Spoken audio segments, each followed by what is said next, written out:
Shares of Robinhood are up another 10% again today, and you may be wondering why. And the reason is this tweet right here.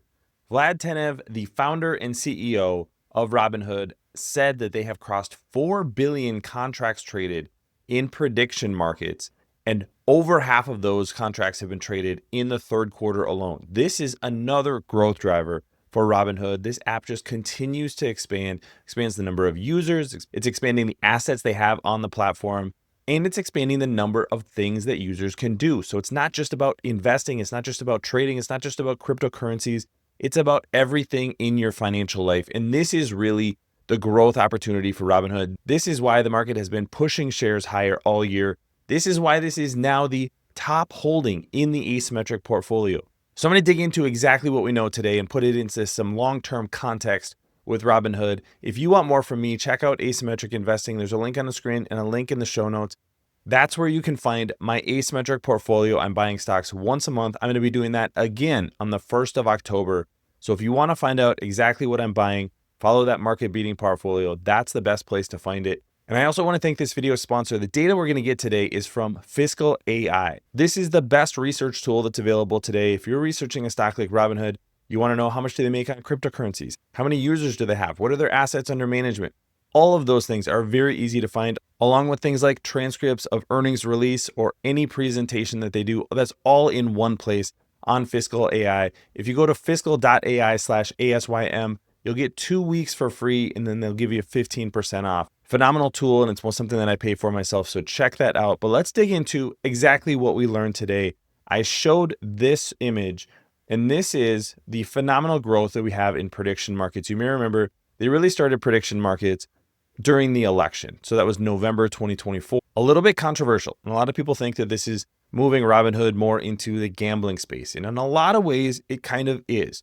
It is sort of a gray area, but these are legal. These are regulated by the CFTC.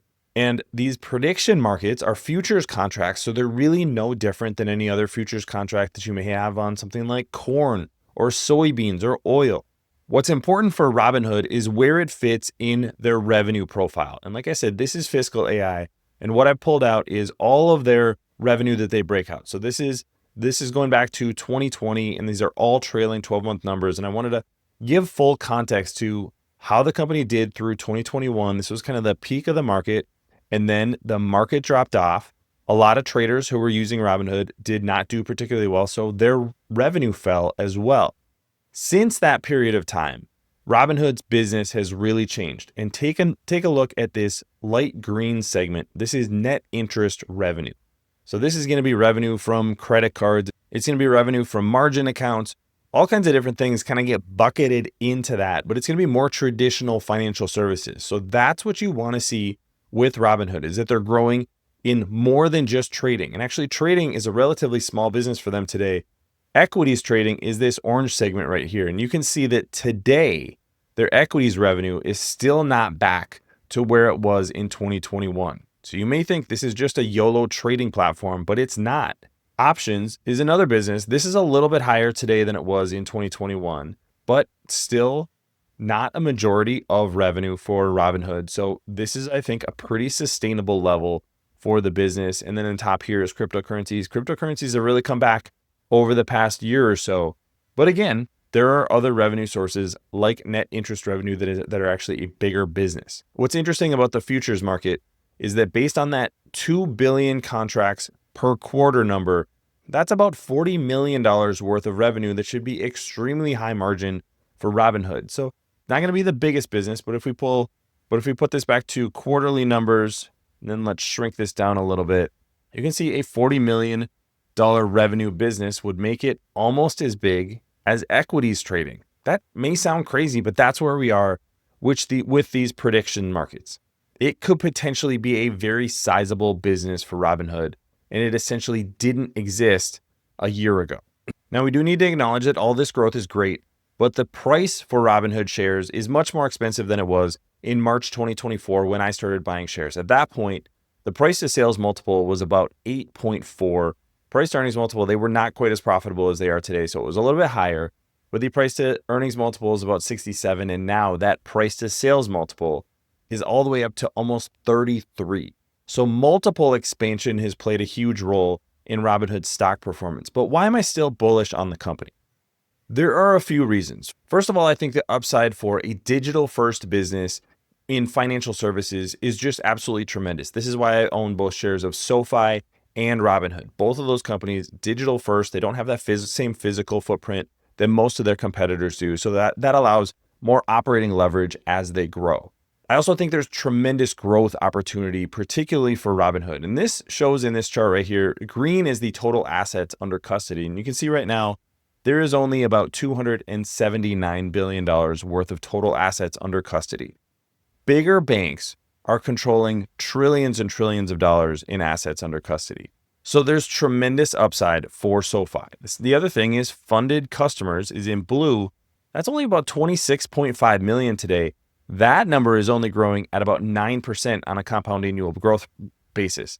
So the opportunity to grow the user base is absolutely tremendous for Robinhood. Now, the users that they have are getting wealthier and wealthier. That's why the assets under custody, all the revenue streams are going up, despite the fact that the user base is not growing at the same rate. And that's because Robinhood really started with a relatively low asset user base. There was only a few $1,000s in the average Robinhood account in 2021 and 2022, but they were trading a lot. It was a lot of YOLO trading. Today, they have more and more retirement accounts. They have more people with the gold credit card spending thousands of dollars per month on that credit card. That all becomes fees for Robinhood. So that's why the business is getting significantly better, despite the fact that the number of users is not going up at maybe the rate that you might think.